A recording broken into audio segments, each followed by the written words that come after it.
Represent करते हैं confederation of x paramilitary forces welfare associations. Different forces की welfare, ये हर एक स्टेट में वेलफेयर एसोसिएशंस बनी हुई हैं। हम उनको एक कन्फेडरेशन में बांधा हुआ है and we represent that all the associations throughout the country of various paramilitary forces like CRP, BSF, ITBP, SSB, CISF, Assam Rifles। ये 6 पैरामिलिट्री फोर्सेस हैं जिनकी रिटायर्ड बंदों की एसोसिएशंस हैं हर एक स्टेट में। किसी नाम से है, कोई किसी नाम से है। अवर्स इज ए कन्फेडरेशन, एक अम्ब्रेला ऑर्गेनाइजेशन है जो कि उनको बांध के रिप्रेजेंट करते हैं हम। It is a registered organisation, we have a registered number everything and it has been working since, कब से काम कर रही है? 2016 से 16। पहले 7 में वो हुई थी, फिर 16 में दोबारा रजिस्ट्रेशन हुई, तो 16 से ये रेगुलर काम कर रही है। हियर वी हैव गैदर्ड, हम यहाँ पर इकट्ठे हुए हैं। 2-3 मुद्दे खास थे। एक तो राजस्थान का मुद्दा था पुलवामा के मार्टर्स को लेके, और बाकी जो डिमांड्स हैं समय समय पर हम उनको पेश करते रहे, गवर्नमेंट को भी बताते रहे हैं, डिपार्टमेंट्स को इंडिविजुअली भी बताते रहे हैं, तो हम उनको भी रिपीट करेंगे। आपके माध्यम के द्वारा हम ये गवर्नमेंट को और जो अथॉरिटीज हैं उनको ये बताना चाहते हैं कि क्या डिफिकल्टीज, मुश्किलें रिटायर्ड लोग फेस कर रहे हैं और उनके लिए क्या कुछ करने की जरूरत है।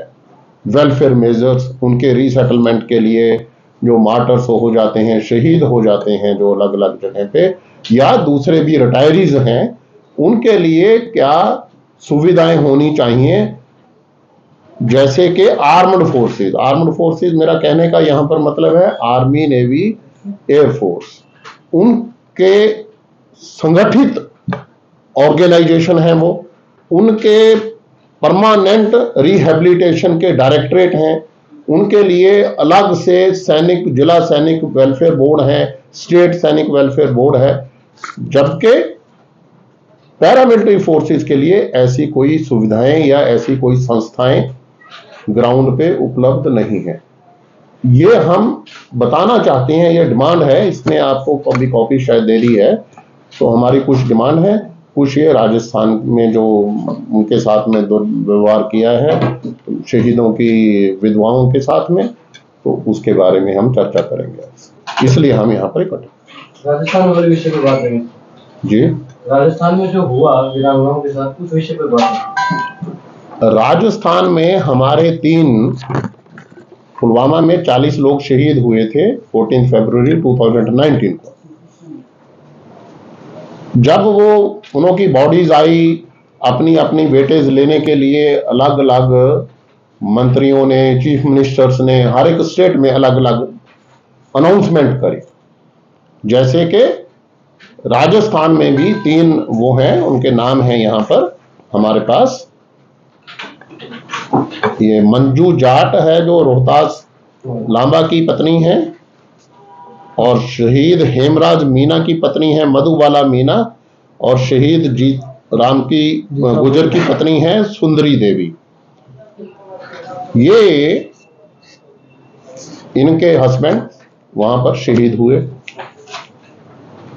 गवर्नमेंट ऑफ राजस्थान ने अलग अलग चीजें अनाउंस करी, जैसे कि उनके नाम जमीन, एक घर में नौकरी, घर के एक बंदे को उनके गांव में या शहर में जहां जहां वो रहते हैं कि उस रोड का नाम के उनके नाम पे वो करा जाएगा।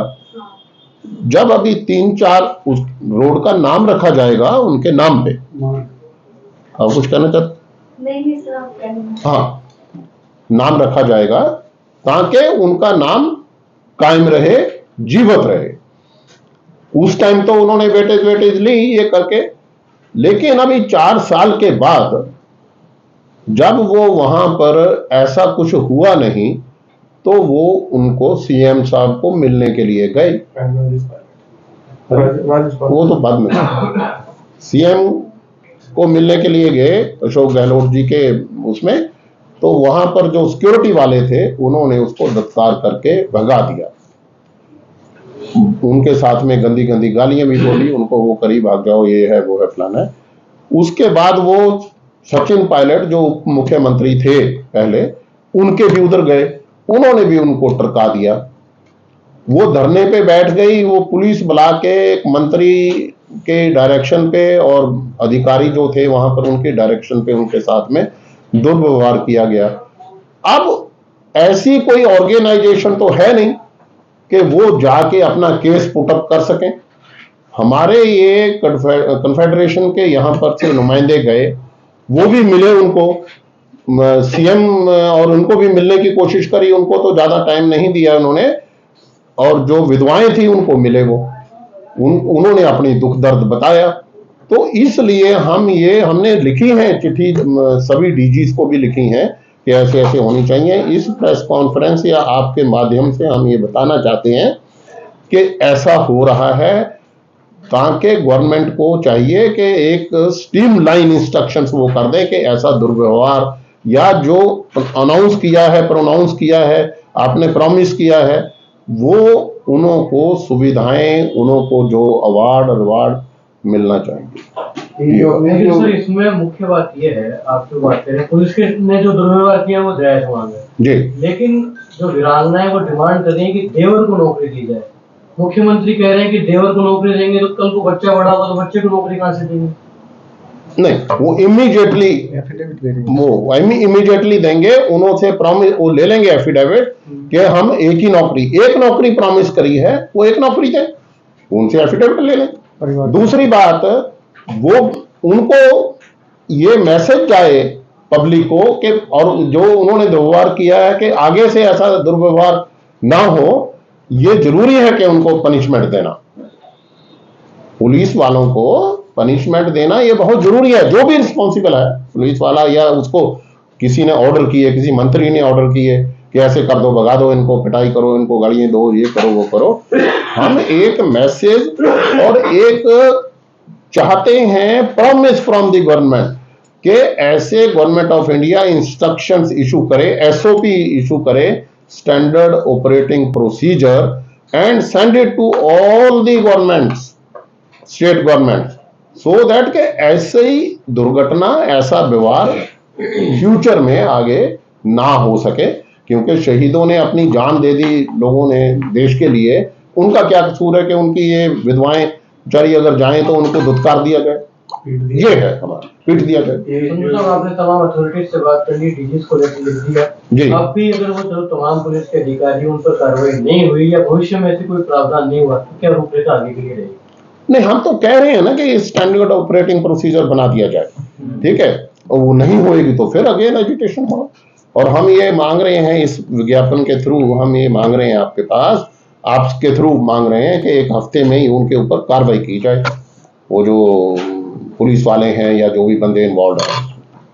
ये जो अपने जो प्रेस रिलीज में मुख्यमंत्री के लिए जो 8 ये डिमांड किए जी, तो ये डिमांड जो है ये मुख्यमंत्री के लिए नहीं है, ये तो नेशनल लेवल पे, हाँ नेशनल। तो ये जो 8 ये डिमांड जो है आपका जी, 8 डिमांड मतलब आपको के ऑफिशियली अभी तक हुआ नहीं सर। वो एक सेकेंड मेरा डिस्टर्ब नहीं, आप जो आपका जवाब थोड़ा हम देख कर देते कि क्या करेंगे हम।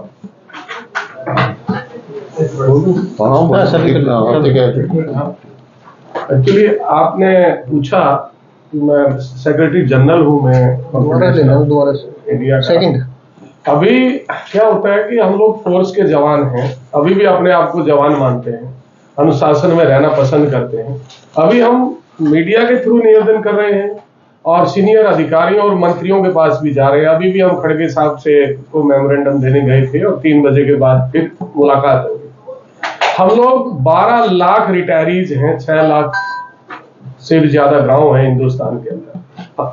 तो अगर हमारी मांग नहीं मानी गई और राजस्थान के अंदर तो बहुत ज्यादा पैरामिलिट्री के लोग रिटायर हैं, तो हम एजिटेशन करेंगे और एजिटेशन किसी भी हद तक जा सकता है, फिर हम जिम्मेवार नहीं होंगे, क्योंकि जवान हैं हम। ऐसा नहीं है कि हम लोग जो है ना इसको ऐसे ही छोड़ देंगे। और एक्शन नहीं हुआ तो हम राजस्थान के सभी जिलों में धरना देंगे। उसके बाद भी अगर एक्शन नहीं हुआ तो हम रामलीला मैदान पे जो है ना 1 लाख आदमी का हम अपना प्लानिंग है कि हम आकर के जंतर मंतर या राजस्थान पर के लिए जो है ना इनके साथ बर्बरतापूर्ण जो व्यवहार किया है, उनको यहां तक कहा है विधवाओं को कि ऐसी शहीदों की मूर्तियों पर तो कुत्ते मूतते हैं। वहां की लेडीज कांस्टेबल ने अपनी पीने निकाल करके उनके शरीर में चुभाई है उन हमारी वीरांगनाओं को।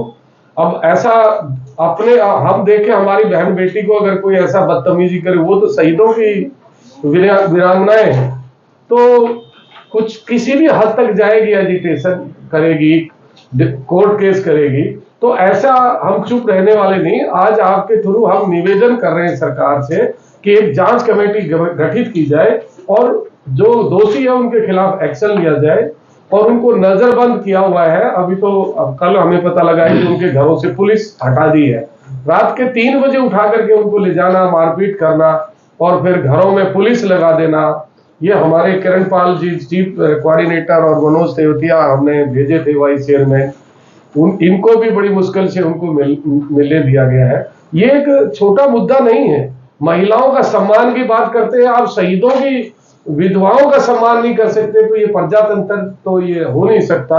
तो जिसने किया है उसको तो भुगतना पड़ेगा, और उसके लिए हमें चाहे कुछ भी करना पड़े, कॉन्फेडरेशन और हमारे पैरामिलिट्री के जवान इस बात के लिए लड़ेंगे। शुभ नाम बता दें। मेरा नाम सत्यवीर सिंह है, मैं सेक्रेटरी जनरल हूँ कॉन्फेडरेशन ऑफ एक्स पैरामिलिट्री।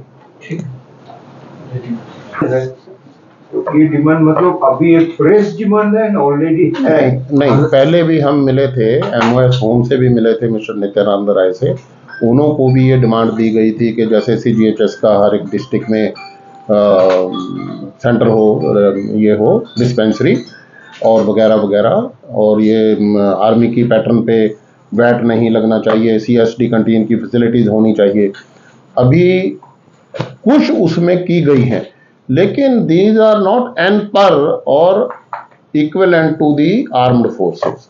जैसे उनको वैट की माफ है, जीएसटी नहीं लगता है, और हमारे को जीएसटी लगता है किसी भी सभी गुड्स पे, और जब वो जीएसटी लगेगा वो तो बराबर ही पड़ जाता है, चाहे बाहर से ले लो चाहे उससे ले लो, 2 रुपये कम पड़ गया तो उसका ज़्यादा वो नहीं होता। पहली बात।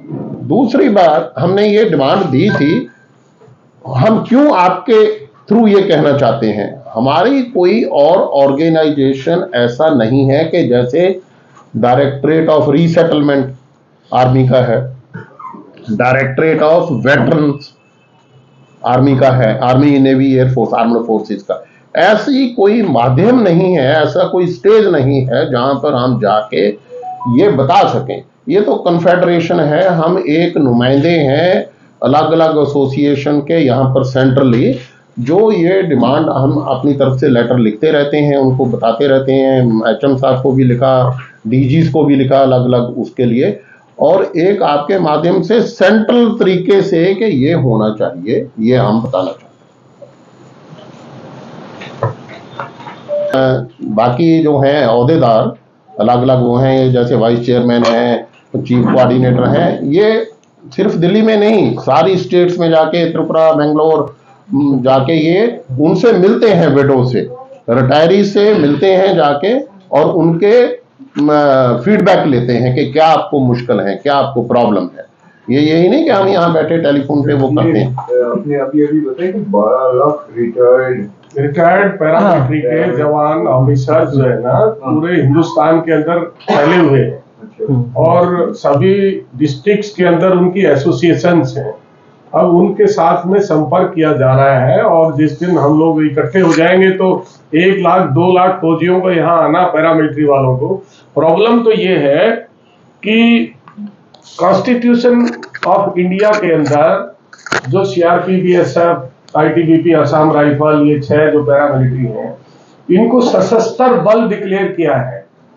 We are armed force of the union like army, but even then अभी हाई कोर्ट ने भी, अभी दिल्ली हाई कोर्ट ने भी ऑर्डर किया है कि we are armed force of the union, तो इनको पेंशन, ओल्ड पेंशन स्कीम लागू होनी चाहिए। बट जो facility armoured force of union को है, तो पैरामिलिट्री भी आर्मर्ड फोर्स ऑफ यूनियन है, तो इसको भी वही फैसिलिटी, सीएसडी की कैंटीन। अब आसाम के किसी गांव में एक आसाम राइफल का जवान रिटायर हो जाता है, वो गुवाहाटी वहां से पहाड़ों से 400 किलोमीटर दूर है, अगर वो बीमार हो जाए तो उसकी कोई मेडिकल फैसिलिटी नहीं, क्योंकि सीजीएचएस फैसिलिटी नॉर्मली ये बड़े बड़े शहरों में है। बट आर्मी के पास, मैंने पहले भी आपको बताया था, ईसीएचएस फैसिलिटी है। वो किसी लोकल डॉक्टर को अपॉइंट कर देते हैं आर्मी वाले, वो लोकल डॉक्टर जो है ना, उसको जो भी टेस्ट लिख देगा, ट्रीटमेंट जो भी लिख देगा नियर बाई प्राइवेट हॉस्पिटल को, तो उसका इलाज हो जाता है। तो हमारे जो लड़के शहीद होते हैं उनके साथ भी जो है ना भेदभाव है।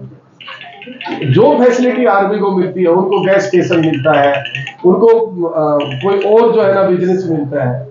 तो कहने के लिए हम आर्मर्ड फोर्स ऑफ यूनियन है, अभी उनका क्या है कि आर्मी का जो है ना वेलफेयर बोर्ड है, हमारा तो कोई वेलफेयर बोर्ड ही नहीं है। उनका डीजीआर है, हमारा तो कोई डीजीआर ही नहीं है। तो ये जो चीजें हैं ये बहुत सालों से चल रही है, लेकिन चूंकि पैरामिलिट्री इस तरह से ऑर्गेनाइज नहीं हो पाई जिस तरह से आर्मी के लोगों ने यहाँ धरना दिया, तो देन नाउ लोगों को ये अब बहुत ज्यादा जोश है कि हम इंटरनल सिक्योरिटी देते हैं। Prime minister of India and home minister of India always used to say कि आप लोग सुरक्षा पहरा देते हैं तो हम देश आराम से सोता है। बट जो लोग पहरा देते हैं उनके बच्चों को आप देखने वाले, उनकी फैसिलिटी नहीं, उनका रिजर्वेशन कोटा स्टडी में नहीं है, मतलब बहुत ज्यादा डिस्पैरिटी है।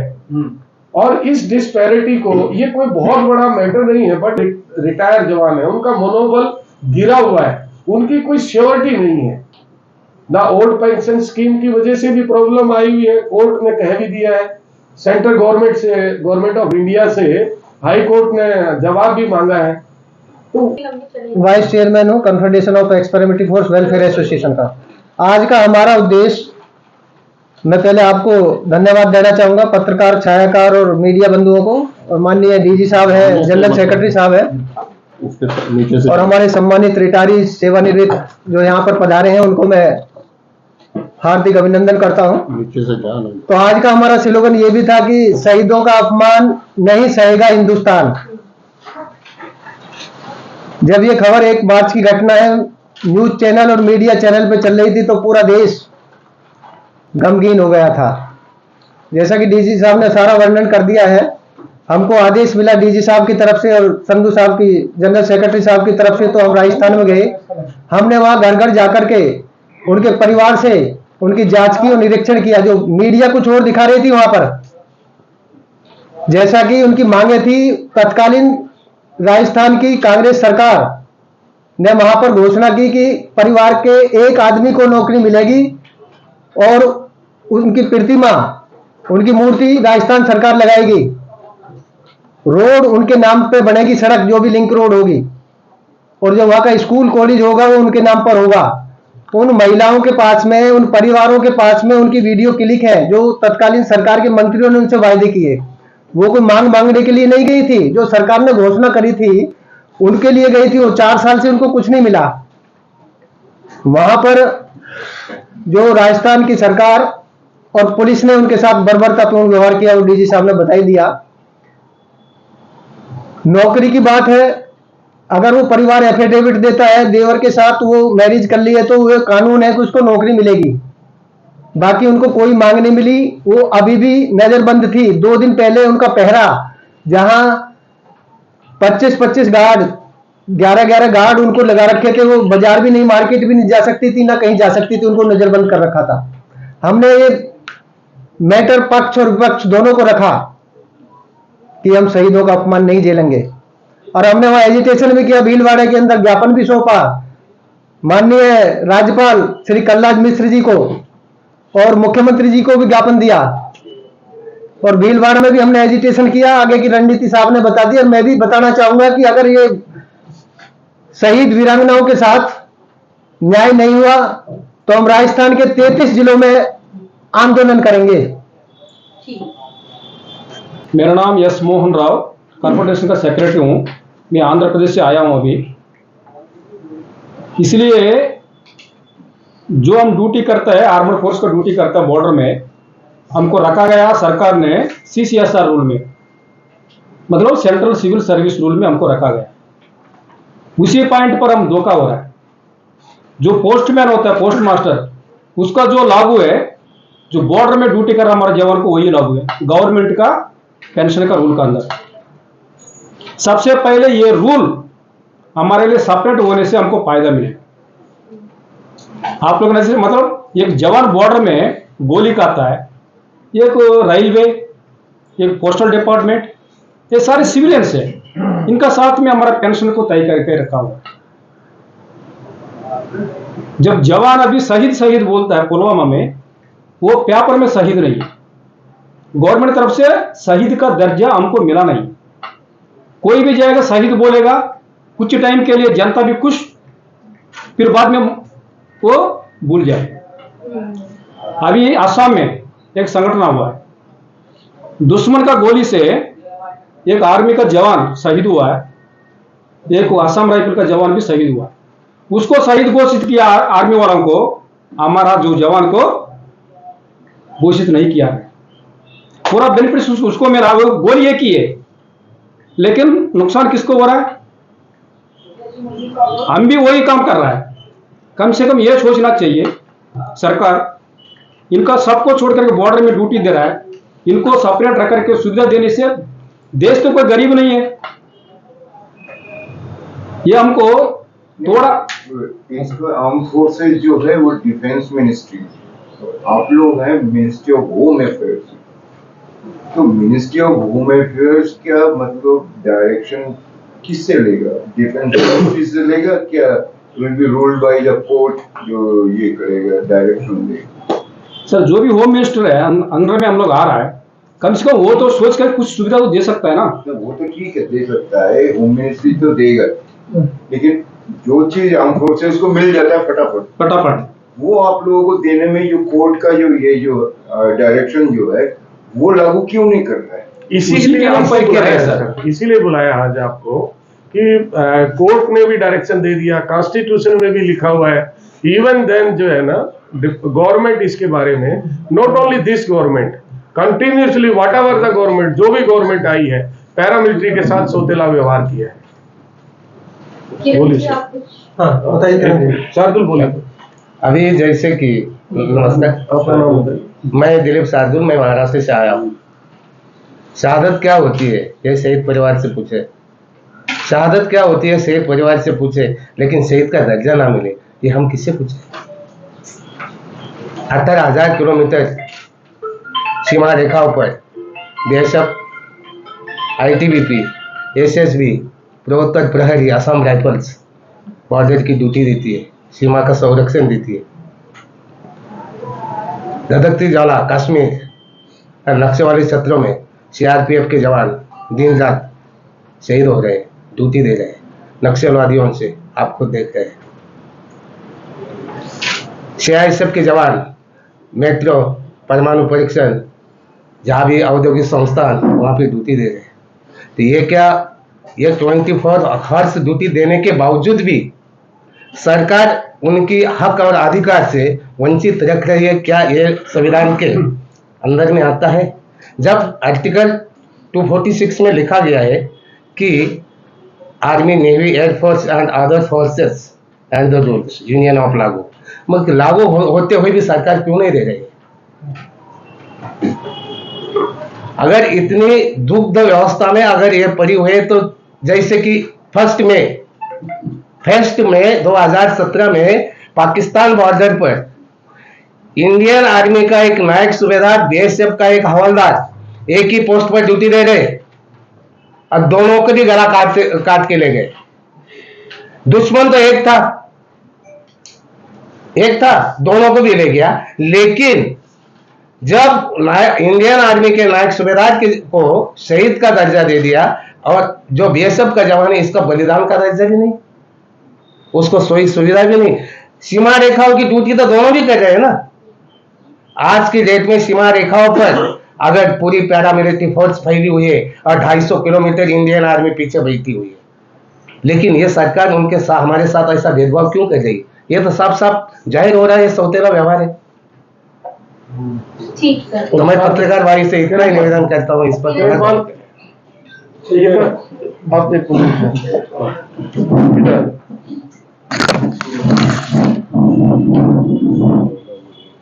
आपको सभी पत्रकार साथियों का यहाँ पे सभी पैरामिलिट्री फोर्स की तरफ से हार्दिक धन्यवाद। मुझे ज़्यादातर मैं आता रहता हूँ चीफ कोऑर्डिनेटर किरणपाल सिंह इस संगठन का, और सभी वरिष्ठ पदाधिकारियों ने तकरीबन जो सारी बातें हैं वो कवर कर दी है। कहने के लिए कुछ बचा नहीं है, लेकिन कुछ सवाल और जवाब। सबसे पहले तो हम मीडिया का एक सहयोग चाहेंगे इस पे, मीडिया, सोशल मीडिया का, और ये मैं आप सब लोगों से अपील करता हूँ कि ज़्यादा से ज़्यादा इस मुद्दे को, जो वीरांगनाओं के साथ हुआ और जो पैरामिलिट्री फोर्स की जो हमारी भूमिका है, उस भूमिका के अनुकूल जिस तरह से सरकार को जो हमें देना चाहिए वो नहीं मिला है, उसके संदर्भ में सब कुछ स्पष्ट हो गया। तो आपका है कि आप इसको प्रकाशित करें और इस पर ज़्यादा से ज़्यादा अपना योगदान अपनी तरफ से आप दें। मैं लास्ट में ये कहना चाहूँगा, सब बात पूरी हो गया, मैं लंबा नहीं बनाऊँगा इस चीज़ को, कि राजस्थान में जो घटना घटी इन वीरांगनाओं के साथ में 2 या 3 दिन ये मुद्दा बहुत ज़्यादा मीडिया में चला। हम बिल्कुल ग्राउंड जीरो पे, हमारे जो पदाधिकारी थे इन्होंने हमें भेजा कि जाके मिलिए। हमारा ये उत्तरदायित्व था कि हम गए और राजस्थान में हमने जिस तरह से बिलखते हुए उन वीरांगनाओं को देखा। सबसे बड़ी लड़ाई तो एक है, क्या मुख्यमंत्री जी के पास इतना समय नहीं था कि वो मांग, चलो छोड़िए आप, मांग एक साइड जाए, वो उनसे मिल सकते थे और मिलके उन्हें एक संवेदना दे सकते थे कि बेटा ऐसा है कि आप बाद में आ जाइए। लेकिन ये जो राजनीतिक अहंकार के कारण, जो राजस्थान की सरकार ने राजनीतिक अहंकार के कारण जो प्रताड़ना, जो बर्बरता उनकी पुलिस ने इन पुलवामा की वीरांगनाओं के साथ में की है, ये बर्दाश्त के योग्य नहीं है। और हमने इस पे पूरी तरह से, अभी एक तरह से सबसे पहले क्या होता है कि हम सबको एक अपील करेंगे, विनती और निवेदन भेजेंगे कि भाई हमारी बातों को माना जाए, ठीक है। अगर वो हमारी बातों को नहीं मानेंगे और जितने दोषी पुलिसकर्मी हैं उनको इसकी सजा नहीं मिलेगी, और जो इसमें उनके स्टाफ थे, जिनके अधिकारी थे, उनको जब तक सजा नहीं मिलेगी, जब तक संगठन इस पर खामोश नहीं बैठेगा। और इसका उत्तर भी यही हुआ है कि अगर पैरामिलिट्री फोर्स के लिए शहीद की परिभाषा बना दी गई होती, सेना की तरह प्रमाण पत्र दे देते, तो शायद ये बर्बरता राजस्थान में भी नहीं होती। हमने पक्ष और विपक्ष दोनों से हमने इस पे अपील करी है, और हम सीधी सीधी ये बात चाहते हैं कि राजस्थान सरकार ने जिस तरह की बर्बरता उनके प्रति कर ली है वो बहुत हुआ, सारे देश ने देखा है। जो पुलवामा शहीदों के लिए देश रोया था 2019 में, आज उन शहीदों की, वीरांगनाओं का अपमान नहीं, ये देश के अंदर में समस्त शहीदों का और सेना में कार्यरत करने वाले सभी जवानों का अपमान हुआ है। इसमें मॉरल अफेक्ट की भी बात आती है, इसमें हमारे जवानों के उत्साह पर भी बात आती है, क्योंकि यार हमारे परिवार क्या करेंगे शहीद होने के बाद? हमारी औरतों को इस तरह से रोड पे पीटा जाएगा क्या? गलत। अशोक गहलोत सरकार को इस पे जवाब देना चाहिए, और माननीय मुख्यमंत्री जी को भी इसी तरह से मीडिया कॉन्फ्रेंस करके इस पे जवाब देना चाहिए। यही हम चाहेंगे, अन्यथा जो हमारे पदाधिकारियों का आगे हमारे लिए आदेश होगा उस तरह से संगठन कार्य करेगा। धन्यवाद। तो बताएंगे ये सर इशू बेस्ड है, बिकॉज ये बर्निंग इशू है अभी। इमीडिएटली तो हम राजस्थान में करेंगे, सेक्रेटरी जनरल ने इन्होंने बता दिया है ऑलरेडी। इमीडिएटली अगर 1 हफ्ते तक ये हमारी डिमांड पूरी नहीं होती, मानते नहीं हो, तो राजस्थान में करेंगे। हमारे तमिलनाडु से आए हैं सदस्य, एजुकेटिव सदस्य वकील साहब हैं, अब्दुल सलाम साहब। Abdul Salam, representing for both Tamil Nadu and Telangana also. ठीक है, मैं तमिलनाडु के रहते हुए भी तेलंगाना का भी मैं एसोसिएशन का जनरल सेक्रेटरी है, तो मैं लीगल एडवाइस है कॉन्फेडरेशन का। तो ECV ऑफ एन से ऑल इंडिया डेलीगेट जो है यहाँ कॉन्फेडरेशन थ्रू बैठे हैं, जो भी जो है ब्लैक एंड व्हाइट बता दिया गया है, अभी डिटेल में नहीं है। अभी इन शॉर्टकट में क्या है, तो कॉन्स्टिट्यूशन तो परमिट करता है एवरी इंडियन को अपना राइट्स के लिए 50% right 50% duty. As regards duty of paramilitary force, armed force का ड्यूटी लेते हैं गवर्नमेंट ऑफ इंडिया, लेकिन जो अपना राइट्स ही देने का है वो सिविलियन का राइट्स ही दे के these forces are governed by different set of rules बोल करके खत्म कर देता है। इसी की वजह से हम लोगों के साथ इतना अट्रोसिटीज होता है, इतना डिस्पैरिटी है। अगर प्रॉपरली जो है हमारा जो कॉन्स्टिट्यूशन परमिशन के मुताबिक, आर्म्ड फोर्स का दर्जा के मुताबिक, हमारा जो ड्यूटी लेने के मुताबिक और इन लोगों का जो है हमारा सर्विस एंड पेंशन रूल बदली कर देंगे, ये जो डिस्पैरिटी है ये पूरा मतलब नॉर्मलाइज हो जाता। हमारे साथ में वेलफेयर का मतलब अन्याय नहीं होगा। ये लीगल एस्पेक्ट्स पे मैं जितना बोलना चाहता हूँ, बाकी तो हमारे डेलीगेट्स ऑलरेडी जो है सब बताए हुए हैं। Thank you very much. और कोई क्वेश्चन करना हो, कोई अगर आपको बीच से कोई बात है कि जानकारी आप चाहते हैं। 11 लाख से ऊपर है and same is the number for the serving people, वो भी कोई 11 लाख के करीब है। मतलब टोटल 22 लाख। हाँ, टोटल अराउंड 22 लाख बनते हैं। Of all these forces, CRP, BSF, ITBP, CISF, Assam Rifle and SSB, these comes under the Central Armed Police Forces। अभी आर्म्ड पुलिस इनको कहने लगे हैं, पहले इनको सेंट्रल पैरामिलिट्री फोर्सेस ही कहते थे। ये है सर CRPF से ADG एक पैरामिलिट्री फोर्स